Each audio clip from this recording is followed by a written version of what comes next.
Hai semua, di video kali ini kita masih belajar tentang bab dimensi 3, subbab jarak titik ke bidang. Nah, jadi untuk jarak titik ke bidang itu artinya ketika titik berada di luar bidang.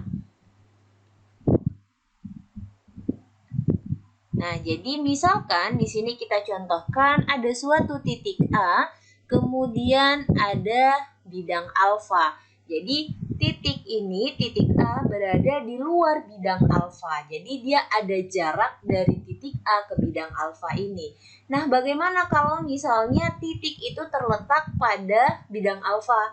Jadi kalau misalkan ada suatu bidang di sini, misalkan ini adalah bidang beta, kemudian ada titik lain, misalkan ada titik M.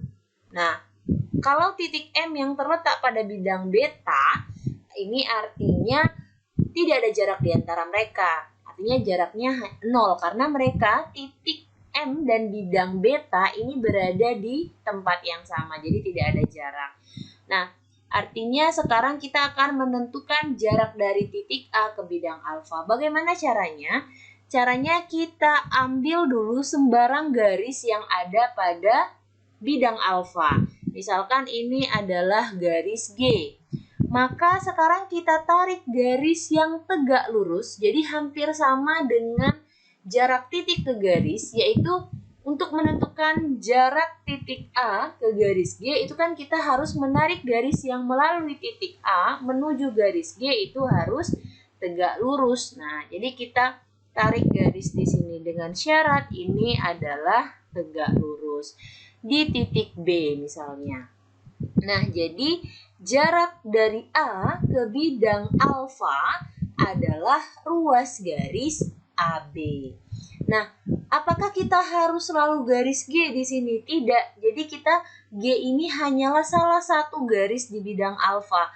Ada lagi garis lain yang di bidang alfa. Contohnya misalkan saya tarik garis di sini, misalkan ini adalah garis H. Nah, ini juga intinya kita harus menarik garis yang melalui titik A menuju garis H yang terletak di bidang alfa itu tegak lurus. Jadi G ini hanyalah salah satu garis yang ada di bidang alfa. Ataupun nanti misalkan kita ada garis M. Nah, misalkan ini ada garis M. Intinya apa? Intinya untuk menentukan jarak dari titik A menuju bidang alfa itu harus tegak lurus dengan garis M garisnya. Nah, di sini tegak lurus. Jadi, intinya sembarang garis yang ada pada bidang tersebut. Itulah yang menjadi jarak dari titik ke garis ini. Jadi, garisnya bisa ada garis G yang seperti ini, atau bisa garis H yang seperti ini, atau garis M. Yang penting, jaraknya itu dari titik A melalui bidang itu di sembarang garis ini harus tegak lurus. Sama seperti jarak titik ke garis. Oke, sekarang kita akan mengerjakan contoh soal jarak titik ke bidang. Nah, jadi di sini ada kubus ABCDEFGH yang mempunyai panjang rusuk 8. Kita diminta untuk menentukan jarak titik E ke bidang BDG. Maka pertama-tama kita harus gambarkan terlebih dahulu kubusnya, kemudian kita gambarkan bidang BDG-nya. Nah, kita diminta untuk menentukan jarak dari titik E ke bidang BDG. Maka jarak dari titik E ke bidang BDG itu diwakili oleh garis GO. Mengapa harus menggunakan garis GO? Apakah kita boleh menggunakan garis lain? Jadi boleh jawabannya. GO ini di sini hanyalah sebagai perwakilan garis yang terletak pada bidang BDG. Sebenarnya kalaupun kita tarik garis dari sini ke sini, kemudian kita menarik untuk jaraknya dari titik E ke bidang BDG yaitu garis yang ini, itu pun boleh. Tapi permasalahannya nanti kita harus tahu berapa panjang garis ini gitu. Makanya di sini untuk memudahkan kita tariklah garis GO. Di mana garis GO di sini nanti bisa kita cari panjangnya gitu. Oke, sekarang artinya untuk menentukan jarak dari titik E ke BDG, kita tarik garis melalui titik E yang tegak lurus terhadap garis GO. Nah, jadi ini kembali lagi ke permasalahan jarak titik ke garis. Kalian bisa tonton video jarak titik ke garis di video sebelum ini. Nah, di sini kita akan mencari E aksen. Jadi E aksen itu merupakan jarak titik E ke bidang BDG. Di mana di sini diwakili bidang BDG menggunakan garis GO. Nah, E aksen, untuk mencari E aksen kita bisa menggunakan bantuan garis EO dan garis EG. Sehingga di sini terbentuklah segitiga. Jadi segitiganya adalah seperti ini. Ini ada titik E, ini ada titik O, dan ini ada titik G. Jadi kita akan mencari jarak E aksen. Nah, di sini tegak lurus. Pertama-tama artinya kita perlu cari dulu panjang EO. Untuk mencari panjang EO, kita bisa gunakan segitiga EAO. Jadi kita bisa gunakan segitiga EAO. Segitiga EAO dengan panjang EA adalah 8 dan panjang OA adalah 4 akar 2. Dari mana 4 akar 2? 4 akar 2 didapat dari setengah diagonal sisi.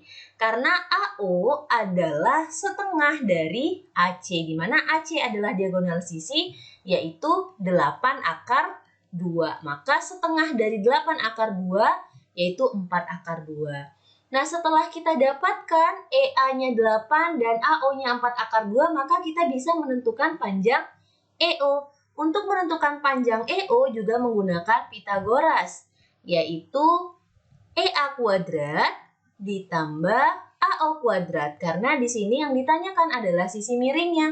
Maka EO sama dengan akar 8 kuadrat berarti 64 ditambah AO kuadrat 4 akar 2 dikuadratkan berarti jadinya 32. Maka EO sama dengan akar 96. Akar 96 didapatlah 4 akar 6. Nah, EO itu 4 akar 6. Kemudian OG. OG sama saja dengan panjang EO. Karena kalau kita di sini buatkan segitiga siku-sikunya, yaitu OCG, GC panjangnya 8, OC panjangnya juga 4 akar 2, maka sudah pasti OG itu akan sama dengan panjang EO, yaitu 4 akar 6. Nah, sekarang EG. EG merupakan panjang diagonal sisi, artinya 8 akar 2. Nah, dalam suatu segitiga kita bisa menggunakan rumus luas, itu dengan panjang alas dan panjang tinggi yang berbeda, tapi dalam satu segitiga yang sama. Misalkan saya punya ada segitiga ABC. Nah, segitiga ABC ini kita kalau misalnya punya garis tingginya di sini adalah CX, kita bisa buat untuk luas segitiga ABC yaitu CX dikali AB dibagi 2 gitu. Jadi alasnya AB kali tingginya CX bagi 2. Itu luas segitiga ABC. Ataupun kalau seandainya kita punya tingginya yaitu di sini AO. Nah, berarti untuk luas segitiga ABC kita bisa gunakan alas kali tingginya yaitu BC dikali AO bagi 2. Tapi mereka masih dalam satu segitiga yang sama gitu ya. Ataupun misalkan nanti di sini ada garis tingginya yaitu BY. Maka kita bisa juga membuatkan luas segitiga ABC yaitu alasnya adalah AC dikali dengan tingginya adalah BY dibagi 2. Nah, luas segitiga ABC ini walaupun di sini berbeda-beda komponennya, ada tingginya CX dengan alasnya AB ataupun tingginya AO dengan alasnya BC ataupun yang terakhir itu bisa saja sudah bisa dipastikan luas mereka akan tetap sama walaupun komponennya berbeda karena mereka adalah satu segitiga yang sama. Artinya, untuk kasus kita seperti ini, kita kan mau mencari tinggi segitiga ini, E aksen. Maka untuk memudahkan kita, kita cari saja garis tinggi dari EOG ini menggunakan garis tingginya, yaitu misalkan di sini OX. Nah, ini garis tingginya. Karena apa? Ini juga segitiga sama kaki, karena di sini EO dan OG panjangnya sama. Artinya kalau kita putar gambarnya, ini adalah O, ini E, dan ini G. OE adalah 4 akar 6, OG adalah 4 akar 6, dan EG adalah 8 akar 2. Maka untuk garis tingginya di sini, di OX, itu kan kita bisa mencari menggunakan Pitagoras, gitu. EX adalah 4 akar 2. Karena kalau pada segitiga sama kaki, itu garis tingginya membagi dua sisinya ini sama panjang. Jadi EX itu sama dengan XG. Jadi kalau XG adalah 4 akar 2, maka EX juga 4 akar 2. Karena EG kan 8 akar 2. Jadi EX ini, si X ini adalah titik tengah dari EG gitu. Nah, berarti kita bisa mencari panjang OX. Panjang OX adalah akar EO kuadrat dikurang EX kuadrat. Di mana OX sama dengan akar 4 akar 6 kuadrat. Berarti 16 dikali 6, 96 dikurang EX kuadrat. 4 akar 2 kuadrat berarti 32. Maka OX sama dengan akar 64. Akar 64 adalah 8. Maka OX tingginya didapatlah 8. Nah, seperti konsep segitiga yang ini tadi, kita hapus dulu. Oke, sudah kita hapus. Sekarang kita bisa menggunakan luas segitiga tadi. Berarti untuk luas segitiga EOG itu bisa kita buat dari alasnya OG dengan tingginya adalah EE aksen dibagi 2.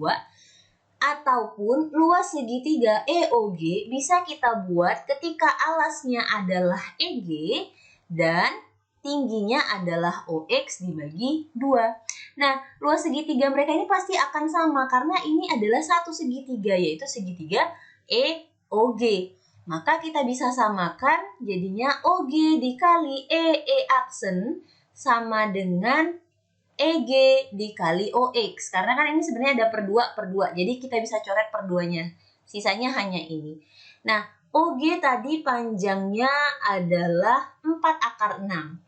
Kemudian EE aksen yang mau kita cari, EG panjangnya 8 akar 2, OX panjangnya 8. Maka untuk EE aksen sama dengan 8 akar 2 kali 8 bagi 4 akar 6.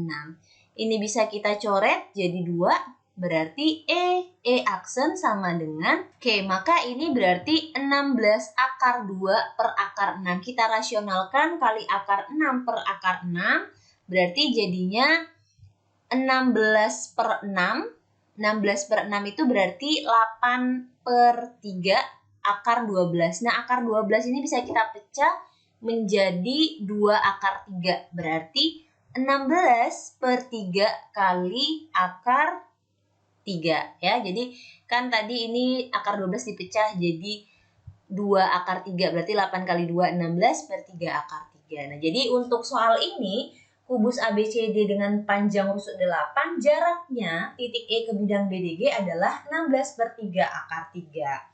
Gitu. Jadi kita balik lagi ke konsep jarak titik ke garis. Ini untuk soal pertama. Sekarang untuk soal kedua, ada sebuah limas. Limas beraturan TABCD dengan panjang AB adalah 10, TA sama dengan 15. Kita diminta untuk menentukan jarak titik T ke bidang ABCD. Nah, artinya kita gambar terlebih dahulu gambar limasnya, maka bentuknya akan seperti ini. Kemudian kita ditanya jarak titik T ke bidang ABCD. Artinya di sini jarak titik T ke bidang ABCD, anggaplah di sini T aksen. Nah, jarak titik ke bidang itu kita harus memiliki garis bantu di bidang atau garis yang mewakili pada bidang ini atau garis yang terletak pada bidang ini, salah satu garisnya. Jadi misalkan kita tunjukkan di sini ada garis ini. Nah, berarti ini kan harus syaratnya adalah tegak lurus karena jarak titik ke bidang pun harus tegak lurus. Nah, untuk mencari T aksen artinya jarak titik T ke bidang ABCD. Jadi T aksen adalah jarak titik T ke bidang ABCD. Jadi ini yang mau kita cari akhirnya. Maka untuk membuat garis bantu kita untuk mencari jarak titik T ke bidang ABCD, yaitu ada di garis ini. Misalkan ini O, maka kan kita bisa menggunakan Pitagoras di sini. Jadi dari segitiga T aksen, O siku-sikunya di T. Nah, pertama-tama, tapi untuk mencari T aksen, ini kan yang ditanyakan. Kita harus tahu dulu panjang T aksen O dan TO. Nah, untuk T aksen O itu kita tahu bahwa AB di sini 10. T ini adalah titik tengahnya. Sorry, T aksen adalah titik tengahnya. Jadi kan ini pasti panjang garis biru ini akan sama dengan AB. Nah, kalau T aksen adalah titik tengahnya, artinya T aksen O adalah panjangnya 5 gitu. Sekarang kita mau cari si TO. Nah, mau cari TO dari mana? Mau cari TO kita bisa gunakan segitiga TBC. TBC. Kenapa kita gunakan TBC? Jadi O ini kan adalah titik tengah dari BC. BC juga panjangnya 10. Artinya BO di sini 5. Nah, kita mau cari TO. TB kita tahu bahwa TA sama dengan TB sama dengan TC sama dengan TD karena mereka adalah 5 beraturan. Berarti di sini TB adalah 15. Maka kita bisa mencari panjang TO gitu. Nah, untuk TO atau sebenarnya kita bisa juga dari segitiga TCO. Jadi TC juga 15, OC juga 5 cm. Karena di sini BC kan 10 dan O ini titik tengahnya pasti untuk garis tingginya. Oke, sekarang untuk mencari TO dulu. TO itu sama dengan akar TB kuadrat dikurang BO kuadrat. Maka TO sama dengan TB kuadrat 225 dikurang BO kuadrat berarti 25. Maka TO sama dengan akar 200. Akar 200 itu adalah 10 akar 2. Nah, kita udah dapat nih 10 akar 2 si TO. Artinya kita tinggal cari T aksen. Ini tadi 10 akar 2. Maka untuk T aksen itu sama dengan akar TO kuadrat dikurang T aksen O kuadrat. Maka T aksen sama dengan akar TO kuadrat. TO kuadrat tadi 10 akar 2 dikuadratkan yaitu jadi 200. Dikurang T aksen O. T aksen O adalah 5. Kalau dikuadratkan berarti menjadi 25. Maka T aksen sama dengan akar 175. Atau kalau kita pecah ini menjadi 25 dikali 7. T aksen sama dengan 5 akar 7. Nah, jadi untuk jarak titik T ke bidang ABCD yang diwakili oleh garis T aksen itu sejauh atau sepanjang 5 akar 7 cm. Nah, sekarang kita ada soal terakhir yaitu ketika ada kubus dengan panjang rusuk 6 cm, kita ditanya jarak titik C ke bidang ABGH. Pertama kita gambarkan dulu bidang ABGH-nya. Artinya seperti ini. Nah, ingat kembali bahwa jarak titik ke bidang itu harus tegak lurus. Nah, di sini kita bisa menarik garis yang tegak lurus terhadap bidang ABGH yang dari titik C berada di sini. Jadi, misalkan ini adalah C aksen. Maka C aksen adalah jarak dari titik C ke bidang ABGH. Kenapa kita tidak menariknya ke tengah? Kalau kita tarik garis dari C ke tengah sini, maka dia tidak akan tegak lurus di sini. Nah, jadi dia akan tegak lurus ketika berada di garis BG ini. Maka kembali lagi jadi jarak titik ke garis. Berarti di sini ada titik C, kemudian di sini ada titik B, kemudian di sini ada titik G. Kita mau cari jarak dari titik C ke C aksen. Nah, ini tegak lurus. Berarti kan kita perlu cari dulu BC berapa, CG berapa, BG berapa. Nah, BC adalah 6 cm. Berarti ini 6, kemudian CG adalah juga 6, kemudian BG adalah diagonal sisi, berarti BG adalah 6 akar 2. Nah, untuk C aksen, ini kan sebagai tinggi dari segitiga ini. Dan segitiga BCG merupakan segitiga sama kaki. Maka untuk C aksen kita bisa gunakan Pitagoras, yaitu akar BC kuadrat dikurang BC aksen kuadrat. Jadi sebenarnya kita juga bisa gunakan yang segitiga C aksen G. Nah, dalam hal ini saya menggunakan segitiga C, B, C aksen. Ini siku-siku, karena ini segitiga sama kaki, artinya garis tingginya ini pasti akan membagi panjang BC aksen sama dengan C aksen G. Artinya C aksen ini adalah titik tengah, maka untuk jarak B ke C aksen adalah 3 akar 2 gitu. Jadi karena membagi 2, berarti yang 3 akar 2, yang 3 akar 2. Kita tinggal substitusikan C aksen sama dengan akar BC kuadrat, berarti 6 kuadrat dikurang BC aksen kuadrat, berarti 3 akar 2 kuadrat. Maka untuk C aksen sama dengan 36 dikurang 18. Maka C aksen sama dengan akar 18. Akar 18 ini tadi kan sama dengan 3 akar 2 cm.